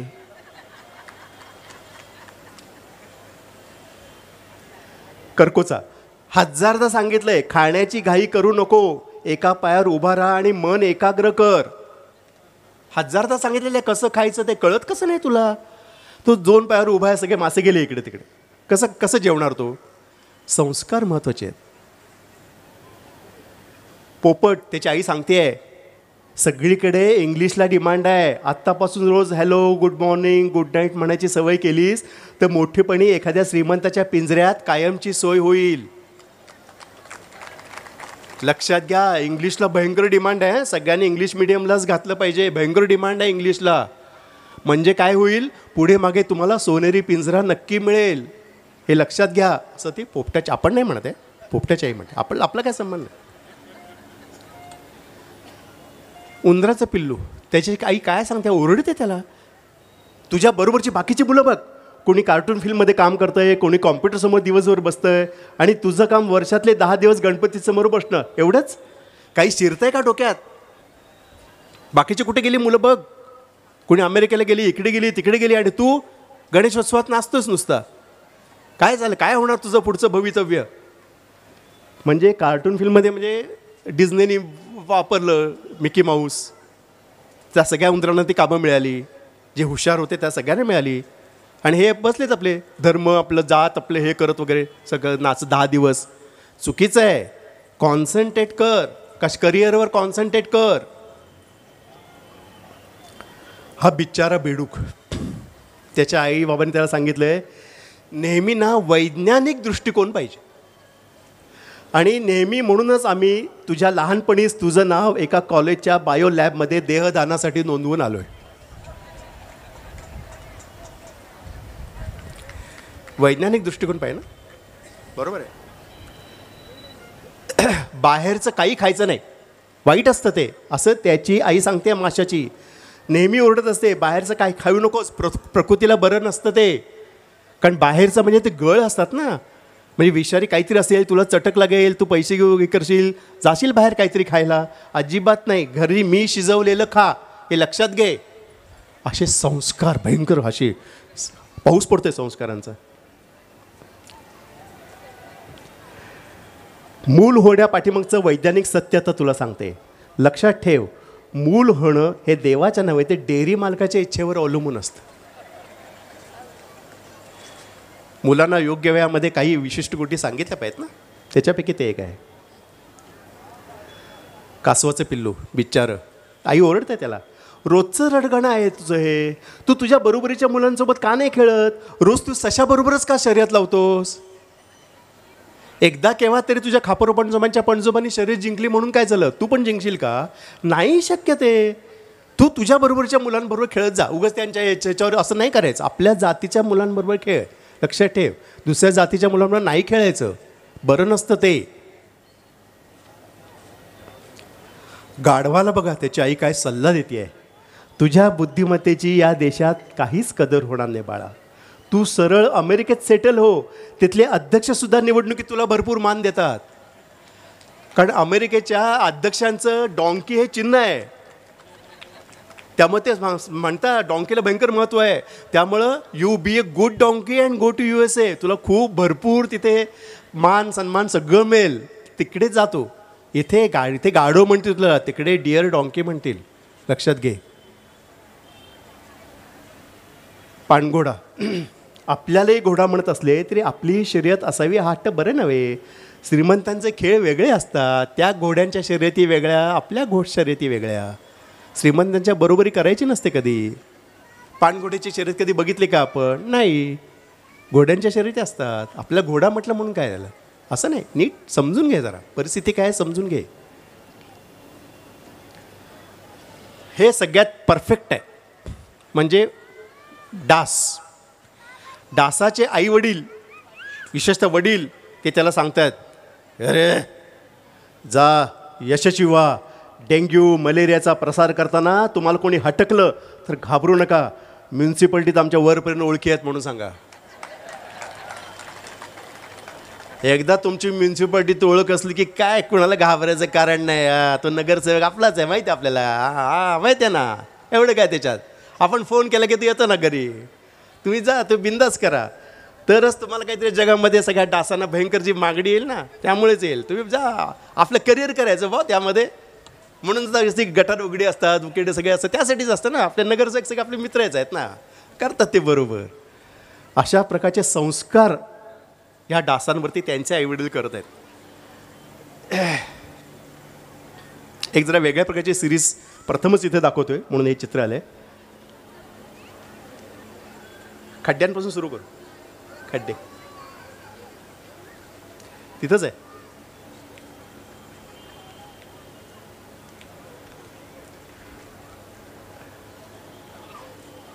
खाली जा, एकदम खाली जा, हे नंतर घेऊ.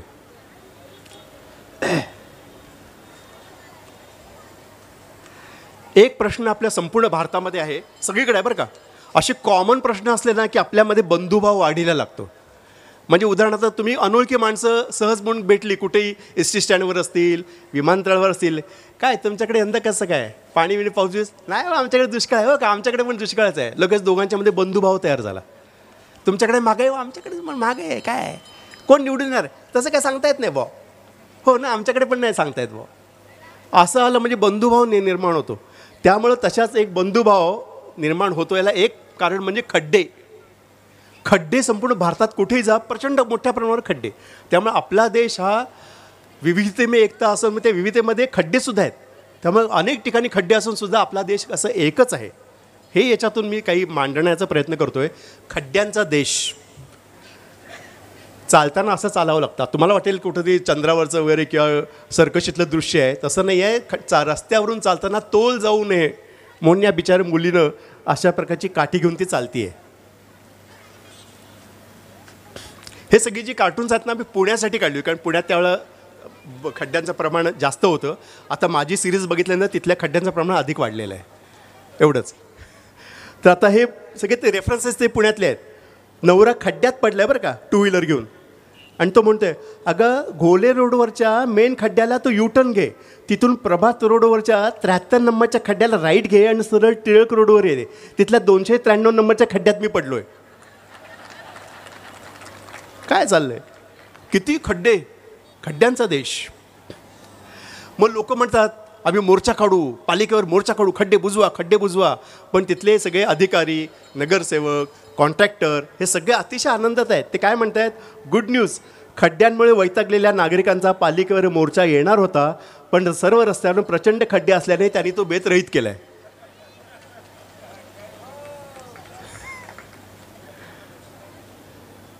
टी व्हीवरची बातमी आहे, ते माणसाकडे बघा, तो खाली बसलेला आहे, पायाला बँडेज बांधले त्याच्या. कशामुळे? अनपेक्षित हो, काय कळत नाही, अचानक कसं काय. आज पालिकेने आज कोणतीही पूर्वसूचना न देता कर्वे रोडवरचे खड्डे बुजवल्यानं अनेक दुचाकीस्वार अडखळून पडत होते. कारण त्यांना वाटायचं ना पारंपरिक खड्डा आहे म्हणून ते असं घ्यायला जायचं, खड्डाच नाही तिथे, पडला, धड पडला. असे अनेक लोक धडपडत होते. त्यांना सवय झालेली रोज या खड्ड्याला इकडे, त्या खड्ड्याला तिकडे असं करत करत. अचानक खड्डे नाहीत आणि पालिकेने काहीही इन्फॉर्मेशन दिली नाही की आम्ही खड्डे बुजवणार आहोत वगैरे, काहीही नाही. त्यांना लोकांचं काय पडलेलंच नाही ना. त्यांनी असेच नुसते विदाऊट एनी इन्फॉर्मेशन त्यांनी खड्डे बुजवून टाकले. त्यामुळे सगळे लोक वैतागले, पालिकेवर टीका करत होते. तुम्ही सांगा तरी की 293 नंबरचा खड्डा तुम्ही केव्हा बुजवणार आहात, काहीच इन्फॉर्मेशन नाही त्याच्यामध्ये. पुण्यात पत्ता सांगण्याची एक पद्धत असते माहिती आहे का तुम्हाला. सदाशिवपेठ या, तिथे 1173 सदाशिव, कुणी पण सांगेल. तसं आहे नवीन, केव्हा या 10,773 सदाशिव पुणे असं म्हटलं की कुणी सांगेल अहो 10,773 नंबरचा खड्डा सुप्रसिद्धच आहे. तो काय घर नंबर नाही आहे, तो रस्त्यावरचा खड्डा नंबर आहे. त्या खड्ड्याप्रमाणे लोक पत्ता सांगतात.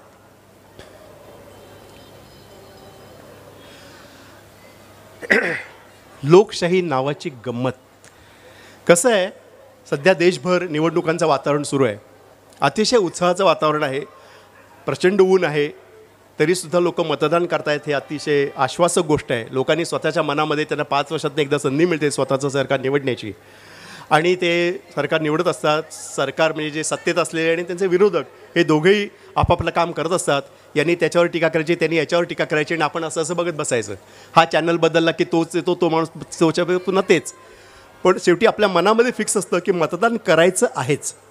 पण त्यासाठी जे काही गेले 3-4 महिने जे काही देशामध्ये सुरू आहे, वेगवेगळ्या प्रकारच्या गमतीशीर घटना आहेत, गमतीशीरच. त्याच्यातली काही प्राथमिक उदाहरणं म्हणून मी तुम्हाला काही कार्टून्स दाखवतो आहे. आज प्रथमच तुमच्यासमोर आहेत, याच्यापूर्वी मी कधी दाखवलेले नाहीत.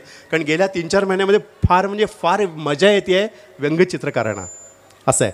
आणि जेव्हा व्यंगचित्रकार आनंदात असतो तेव्हा समजा की देशातलं काहीतरी बिघडलेलं आहे, हे लक्षात घ्या. पक्ष कार्यालय नेहमी काय चर्चा असते माहिती आहे का, की चांगल्या उमेदवाराला आम्ही तिकीट देणार आहोत. प्रत्येक पक्ष म्हणत, कोणी म्हणत नाही की आम्ही वाईट उमेदवाराला देणार आहोत. सगळे म्हणतात आम्ही चांगल्या उमेदवाराला तिकीट देणार आहोत यंदा. अतिशय. आणि मग शेवटी भलत्याचंच कोणाचं नाव येतं तेव्हा ते म्हणत आहेत सॉरी, एखाद्या विद्वान कार्यकर्त्याला यंदा तिकीट द्यायचं अशी पक्षाची इच्छा होती, पण शेवटी निवडून येणं महत्त्वाचं असल्यानं श्रेष्ठींचा नाईलाज झाला. म्हणजे चांगला उमेदवार वेगळा आणि निवडून येणारा महत्त्वाचा. म्हणजे निवडून येणारा कसा का असेल ना, पण निवडून येतोय ना, मग बरं झालं. म्हणून तो निवडून येणारा आणि चांगला उमेदवार, विद्वान कार्यकर्ता, याच्यामधला फरक दिसतोय आपल्याला. भाजपा हा गरिबांसाठी काम करणारा पक्ष असल्यानेच मी आज पक्ष प्रवेश करतोय. विरोधी पक्षामध्ये राहून मी खूप गरीब झालो होतो. आणि मी बघितलं कितीतरी भाजपच्या नेत्यांची मी भाषणं ऐकली. ते म्हणाले होते हम गरीबों के लिए काम करते हैं. मी लगेच गेलो, म्हटलं मी गरीब आहे, मला तुमच्या पक्षात येऊ द्या. लगेच झालं आणि माझं झालं, आता सुरू झालं कल्याण माझं.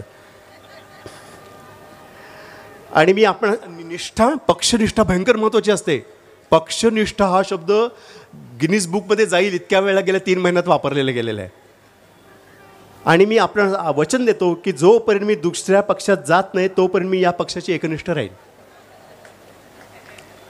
100% जोपर्यंत जात नाही तोपर्यंत मी इथेच. येस, वचन दिलेलं आहे. कारण शेवटी विश्वास म्हणून काहीतरी आहे का नाही. पक्ष कार्यालय, प्रवक्ते वगैरे माहीत आहेत तुम्हाला, प्रवक्ते कसे असतात. आणि ते खूप भारी असतात माणसं. म्हणजे करमणुकीची साधनामध्ये हल्ली प्रवक्त्यांचं नाव येतं प्रामुख्याने. म्हणजे तुम्हाला नाटक बघायचं आहे, सिनेमा बघायचा आहे, का एखाद्या प्रवक्त्याचं भाषण ऐकायचं आहे, काय विनोदी तुम्हाला लागेल वगैरे, अशा प्रकारचे प्रवक्ते असतात. त्या प्रवक्त्यांच्यामध्ये सुद्धा असं आहे की तो म्हणतोय मला तुमच्या पक्षाचा प्रवक्ता बनायचा आहे. यापूर्वी दुसऱ्या पक्षातर्फे तुमच्यावर गलिच्छ टीका करण्याचा आणि खिल्ले उडवण्याचा मला अनुभव आहे. तुमच्यावर टीका केली भरपूर, मला खूप अनुभव आहे चांगला. तुमच्या पक्षात येऊ द्या मला, मी त्यांच्यावर टीका करीन. तुम्हाला मी एकेकाळी बदमाश म्हटलं, आता त्यांना बदमाश म्हणेन. असंच खूप मला अनुभव भयंकर आहे हो प्रवक्तेपणाचा. जाहीरनामा ते म्हणतायत, अहो जाहीरनाम्यामध्ये भ्रष्टाचार मुक्त प्रशासन याऐवजी भ्रष्टाचारयुक्त प्रशासन असं छापलं गेलं आहे. तर ही छपाई चूक आहे का आपलं धोरण आहे काही पुढचं, की आपली पॉलिसी नाही ना पुढे, की आम्ही तर म्हटलं होतं जाहीरनाम्यामध्ये भ्रष्टाचारयुक्त प्रशासन म्हणून म्हटलेलंच आहे, आमची काही चूक नाही त्याच्यामध्ये, असं आहे का? काय म्हणजे आपण आता लगेच काय करेक्शन करायचे का नाही? तत्व महत्त्वाचे, सगळे तत्वामुळं सगळे पक्षप्रवेश करत असतात, लक्षात घ्या. तत्वाला फार महत्त्व आलेलं आहे. त्यामुळे म्हणतायत तत्व महत्त्वाची. मला भाजपाची तत्व पटतात म्हणून मी पक्षप्रवेश करतोय. परवा सकाळी शिवसेनेची आणि काल दुपारी राष्ट्रवादीची तत्व मला पटलेली होती, पण तत्वच 2-3 दिवसात फार फरक झाला, पण तत्वाला सोडलं नाही मी. तत्व महत्त्वाची म्हणून मी आज भाजपामध्ये प्रवेश करतो. मध्ये अनेक लोकांनी ना पक्ष बदलले, अचानक पक्ष बदलले, त्यांनी कळलं नाही काय बदलले, म्हणजे हा बदल का, हा प्रश्न पडला होता. म्हणून अनेक ग्रामीण भागामध्ये राहणाऱ्या लोकांना वाटलं ते का पक्ष का बदलला असेल या माणसाने. तेव्हा तो नेता प्रत्यक्ष आपल्या मतदारांसमोर गेलेला आहे आणि तो सांगतोय की मी पूर्वी सरपंच होतो, आमदार होतो, खासदार, मंत्री होतो, तरीही तुमच्या स्थितीत काहीही बदल झाला नाही, म्हणून मी आता पक्ष बदलण्याचा निर्णय घेतला आहे. 40 वर्ष मी खूप प्रयत्न केला हो तुमच्या स्थितीमध्ये बदल करण्याचा, शेवटी मला पक्ष बदलायचा निर्णय घेतला. मी माझ्या लक्षात आलं कशामुळं गडबड झाली असेल ती. पक्ष बदलून बघूया. सभा आहे, सभेला कोण आहे? प्रचंड मोठी जे शेवटी तर सांगतायत, अहो साहेब काळजी करू नका, ते कुत्रं आहे ठीक आहे, भाषणाला प्रचंड गर्दी आहे साहेब, फक्त कडक उन्हामुळे सगळे घरात बसून मोबाईलवर तुमची सभा अटेंड करतायत, एवढाच फक्त फरक आहे, बाकी तुमच्या भाषणाला प्रचंड गर्दी आहे, काय विचारू नका. रेकॉर्ड ब्रेक सभा झालेली आहे, समोर कुत्रं नाही असं म्हणू नका, कुत्रं आहे.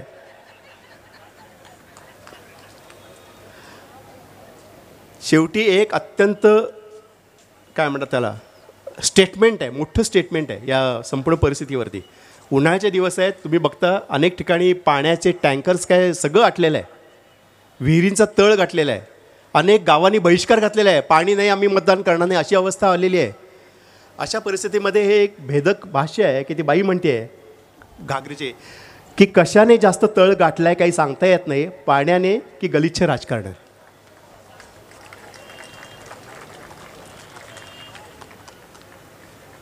पक्षप्रवेश काय दोघे जण आलेले आहेत, दोघांनी पक्षप्रवेश केलेला आहे. मी ईडीमुळे, तुम्ही सीबीआयमुळे का? कळलं त्यांना, नुसतं 2-4 शब्दामध्ये सगळं परिस्थिती कळलेली आहे कशामुळे काय झालेलं आहे. मी ईडीमुळे आलो, तुम्ही सीबीआयमुळे का? नाही ईडीमुळे, तुम्ही ईडी चांगलं झालं, ईडीमुळे आपण दोघे ईडीमुळे, तुम्ही ईडीमुळे मी ईडीमुळे असं ते हसतायत. ते आपल्याला हसतायत, मतदारांना हसतायत, तुम्ही काय निवडून दिलं आणि आम्ही काय करतोय बघा, असं आहे. प्रचार, मगाशी म्हटल्याप्रमाणे गलिच्छ राजकारण सुरू आहे. प्रचारामध्ये कोणी कोणाचं काय ऐकत नाही, वाटेल ते शब्दप्रयोग केले जात आहेत, हे सगळं आहे. मध्यंतरी एकाला विचारलं प्रचार करणाऱ्या माणसाला की तुम्ही तुमच्या भाषणामध्ये, या लोकसभेचे इलेक्शन्स आहेत, तुम्ही असंसदीय भाषा का वापरता? तो म्हणाला मी जोपर्यंत संसदेत जात नाही तोपर्यंत असंसदीय भाषा वापरायचा मला अधिकार आहे. किती भारी स्टेटमेंट आहे ना, मस्त त्याचं लॉजिक आहे. तर प्रचारामध्ये इतका गलिच्छपणा आलेला आहे की सर्वसामान्य माणूस आपणहून कुठल्या प्रचाराला जाईल असं वाटत नाही. दोघांच्या मधला डायलॉग आहे काय, तू का नाही जात प्रचाराला? दुसरा म्हणतो मला खूप घाण वाटते. बरोबर, एवढे सगळे आरोप हे ते, आपण पण त्या प्रक्रियेचा एक भाग. सर्वसामान्य माणसं प्रचाराला वगैरे मतदानाला अवश्य जातात, पण प्रचाराला जाणं जरा अवघड झालेलं आहे. याचं कारण त्याच्यामध्ये एक प्रकारचा गलिच्छपणा आलेला आहे म्हणून. पण कोण बोलतायत हे दोघे? कोण बोलतायत?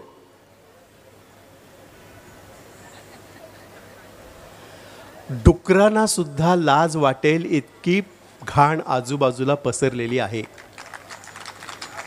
पण ती डुकरं म्हणतात तू करण्याचा प्रचार, तर डुक्कर म्हणजे मला घाण वाटते तिकडे जायला.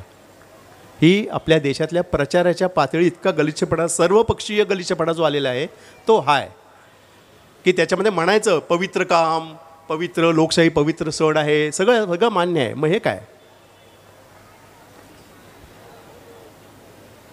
हे गृहस्थ आहेत, झोपले होते बिचारे, काही ते स्वप्न पडलं त्यांना, दचकून जागे झाले. दचकून जागेले, घाम बी मला, बायको जागी झाली. ते विचारतायत, बायको विचारतो काय झालं, स्वप्न पडलं होतं का तुम्हाला? ते म्हटले हो स्वप्नच पडलं, फार एकदम असं घाम आला. जुनं कार्टून आहे, खूप जुनं कार्टून आहे, रेफरन्सेस जुने आहेत, रेफरन्सेस संदर्भ जुने आहेत, वस्तुस्थिती आजही आहे. नावाचा काय संबंध आहे, त्यावेळेची नावं आहे तेवढंच, वस्तुस्थिती तशीच आहे.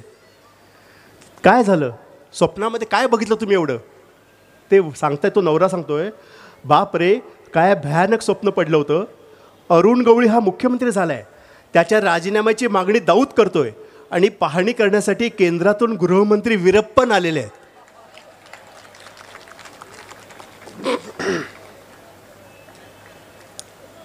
रसिक हो, हे चित्र तुम्हाला पाहण्यासाठी मी जास्तच वेळ ठेवलेला आहे, कारण चित्राकडे बघा, पाठीमागे घड्याळ आहे, घड्याळामध्ये पहाटेचे 5 वाजलेले आहेत.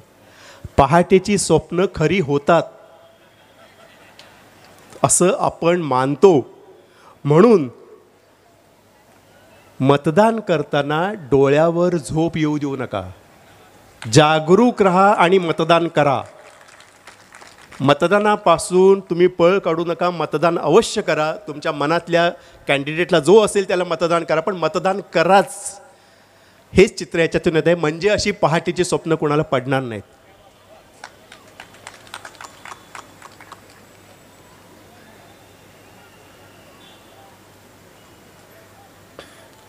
ही काही मोठी कार्टून्स आहेत मी काढलेली,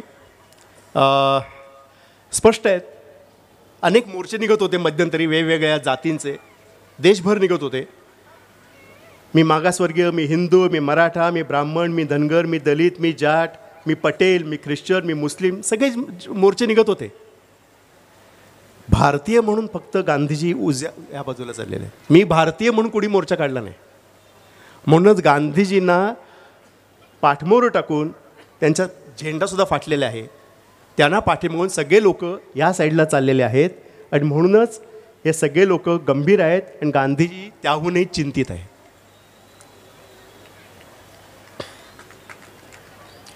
बिबळ्या एक समस्या आहे बरं का, फार मोठी. मी राहतो बोरिवलीला, बोरिवलीच्या बाजूला नॅशनल पार्क आहे, तिथं काही बिबटे आहेत आणि अशामध्ये बातम्या यायच्या की बिबट्या पळाला, इकडे आला, तिकडे आला, गोरेगावला दिसला, IITमध्ये दिसला, कांदिवलीला दिसला, हे क्लिपिंग दिसली वगैरे वगैरे. आम्हाला ते सगळं नवीन आहे. नाशिक, नगर, पुणे ह्या सगळ्या ग्रामीण भागामध्ये बिबट्याचा संचार किती असतो हे सगळ्यांना माहिती आहे, मोठ्या प्रमाणावरती ते असतात. परंतु जेव्हा बोरिवलीच्या नॅशनल पार्कमध्ये जेव्हा बिबटे बाहेर यायला लागले तेव्हा काय करायचं? तुम्हाला सगळ्यांना माहिती आहे, सगळे माझ्याशी सहमत असालच की हा बिबट्याचा जो प्रश्न आहे, तो बिबट्या जेव्हा हल्ला करतो तेव्हा आपल्या सगळ्यांना राग येतो. बरोबर बरोबर आहे की नाही? हो का नाही? हो, राग येत असेल तर हात वर करा प्लीज. बरोबर आहे, कारण हल्ला करण्याचा अधिकार माणसाचा आहे ना, बिबट्याचा नाही आहे. आपण फार मोठे आहोतो.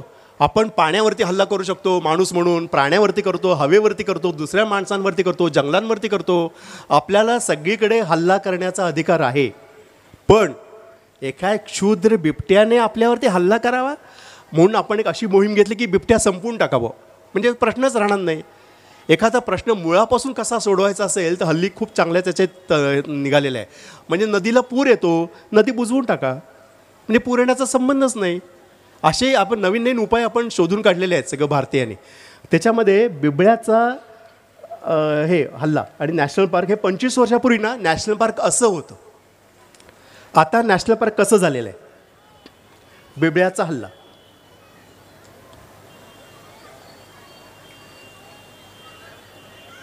जंगल आहे बरं का, फक्त ते कॉन्क्रीटचं झालेलं आहे, एवढाच फरक आहे. पूर्वीसारखं जंगल आहे ना नॅशनल पार्कच्या बाजूने, सगळं एकदम घनदाट आहे जंगल.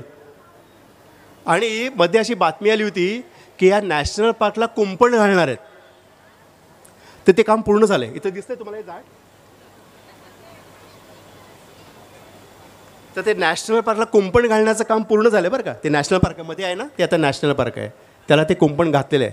त्यामुळे तेही काम, त्यामुळे आता सर्वजण आपण सुखासमाधानाने नांदू शकू. काही 2-3 पॉलिटिकल कार्टून्स दाखवतो आणि माझा हा सेशन संपवतो.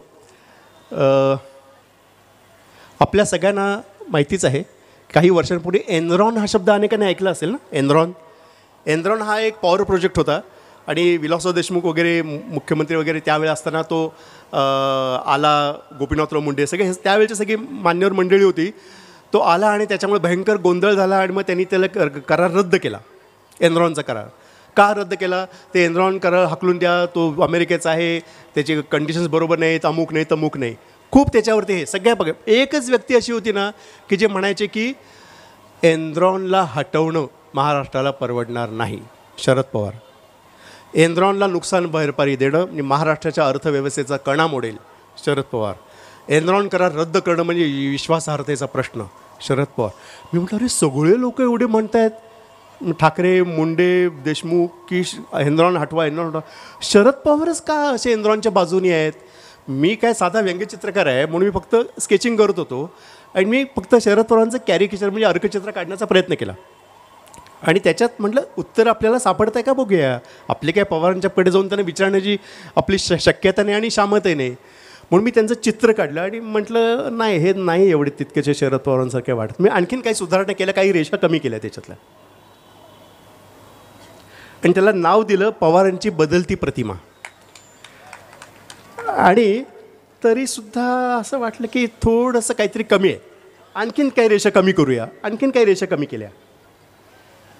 आणि आता मला हे थोडे हळूहळू शरद पवारांसारखे वाटायला लागले. शेवटचा प्रयत्न म्हणून मी शेवटी आणखीन काही रेषा कमी केल्या आणि मला शरद पवारांचे चित्र सापडलं.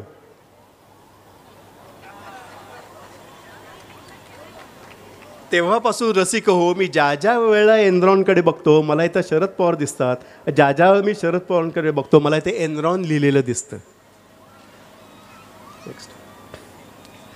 हे जुनं व्यंगचित्र आहे आणि याच्यानंतर माझा कार्यक्रम संपेल. पण हे चित्र जुनं आहे, रेफरन्सेस अजूनही ताजे आहेत. केव्हाच आहे हे? ज्यावेळे लालू प्रसाद यादव हे बिहारचे मुख्यमंत्री होते, त्यांनी अचानक राजीनामा दिला. मग चर्चा सुरू झाली, लालू प्रसाद नंतर कोण, हा होईल का, तो होईल, सगळं सुरू झालं.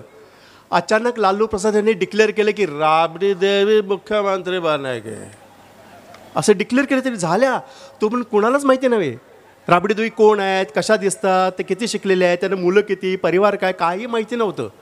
दुसऱ्या दिवशी लगेच टाइम्स ऑफ इंडियामध्ये फोटो, राबडी देवी, लालू प्रसाद त्यांची 4-5 मुलं.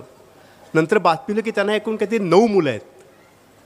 अर्थात त्या फोटोग्राफरसाठी ती 9 मुलं अवेलेबल नव्हती, पण मी व्यंगचित्रकार आहे तर माझ्यासाठी 9 मुलं केव्हाही अवेलेबल आहेत ना. म्हणून मी त्यांचा फॅमिली फोटो काढला आणि फॅमिली फोटो काढला, मोजून घ्या 9 मुलं आहेत की नाही. आणि हे त्यावेळेचं चित्र आहे, जुनं आहे, 25-30 वर्ष झाली असेल ह्याला. आणि म्हटलं हे तर फक्त चित्र झालं, याच्यात स्टेटमेंट नाही ना, भाष्य पाहिजे काहीतरी. भाष्य काय? भाष्य म्हणून मी शेवटी एकच वाक्य लिहिलं त्याच्या खाली की बिहारचे माजी मुख्यमंत्री, सध्याचे मुख्यमंत्री आणि 9 भावी मुख्यमंत्र्यांचं एकत्रित घेतलेलं दुर्मिळ छायाचित्र. आणि हे अक्षरशः खरं झालं, कारण त्याचा मुलगा आता उपमुख्यमंत्री वगैरे आहे, याच्यातला असं कुठला तरी तो एक. याचा अर्थ काय आहे रसिको, हे चित्र लालू प्रसाद यांच्यावरती त्या काळी होतं, आता अजिबात नाही आहे. हे चित्र या त्या सर्वांसाठी आहे ज्यांना फक्त आपलीच मुलं पुढे मोठी व्हावी असं वाटतं, त्या घराण्याशाहीच्या वरती हे व्यंगचित्र आहे.